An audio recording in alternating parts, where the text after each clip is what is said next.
It was 1:04 in the morning. I was half asleep when my phone buzzed with this random message. Is the green one better or the gold one? PLS answer fast. No name.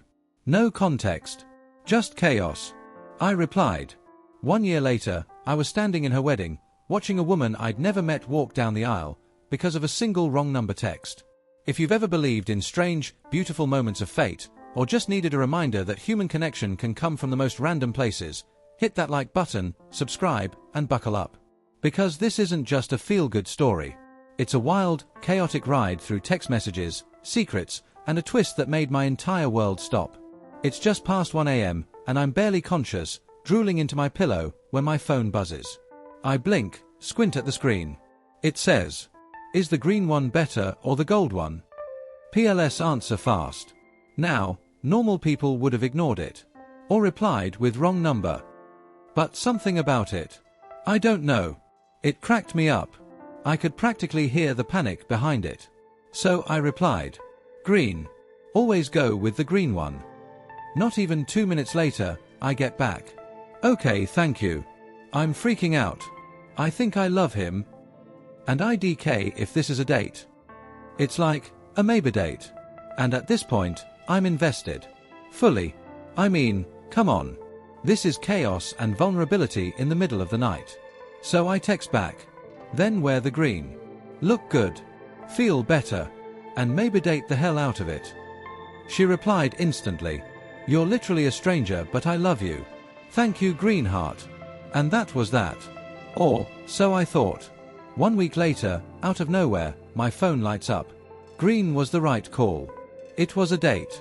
His name's Eli. He smelled like cedar and stress. I could have said, "Hey, you still have the wrong number." But I didn't. Something about this faceless, frantic stranger felt honest. So I replied, "Cedar and stress. Solid combo." That kicked off something I never expected. We started texting.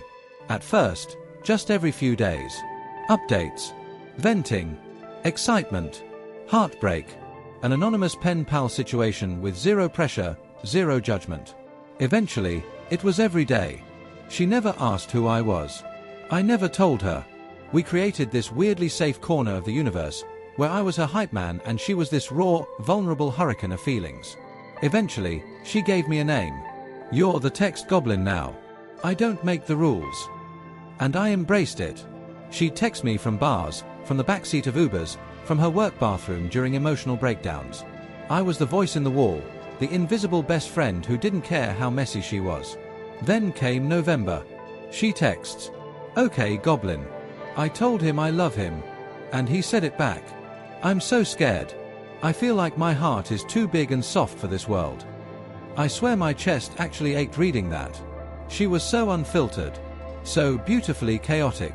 I texted back something dumb like, "He's lucky to have you." And green was still the right choice.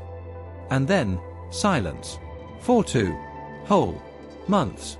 No Happy New Year. No I'm alive. Nothing. I thought maybe something happened. Maybe the relationship exploded. Maybe she finally realized I was just some rando she never met. But then, January. My phone lights up with a message I'll never forget. "I found out who you are." I froze. Dead serious. I felt my blood run cold. My brain went into full DEFCON 1. "You used your real Spotify once. That's how I found your playlist. Then your profile." She knew. After all this time. Then the next message. "I'm not mad. I actually have a question." And then, the twist I never saw coming. "Will you come to my wedding?" As my text goblin. I didn't even think twice. I flew to Arizona, shaking with nerves. I didn't know what to expect. I barely knew her name. Truthfully, I'd save her in my phone as possibly chaos. I never updated it. But when I saw her, walking down the aisle, in a white dress with a green ribbon in her hair, I knew. She winked at me across the crowd. And I swear, it felt like my soul gave a little bow. After the ceremony, we hugged for the first time. She leaned in and whispered, "Thank you for picking green." I smiled and said, "It was always green." In a world full of dating apps, ghosting, and algorithm-driven connections, a wrong number became a lifeline. She trusted a complete stranger with her biggest emotional risks. And I got to witness love grow from a maybe date to a forever vow, all while hiding behind the title of Text Goblin. And the best part? No one else in that wedding crowd knew the whole story. Only she and I knew that behind the dress, behind the vows, behind the green ribbon, was a 1:04 a.m. text and a little chaotic magic. Sometimes, the universe throws you a little glitch in the system. A misfired message. A stranger who becomes a lifeline. A random number that changes your world. So if something weird happens, lean in. Because chaos might just be fate in disguise. If this story gave you chills or made you believe in the power of strangers again, smash that like button and hit subscribe for more real-life twists of fate. And tell us in the comments, what's the most random encounter that changed your life?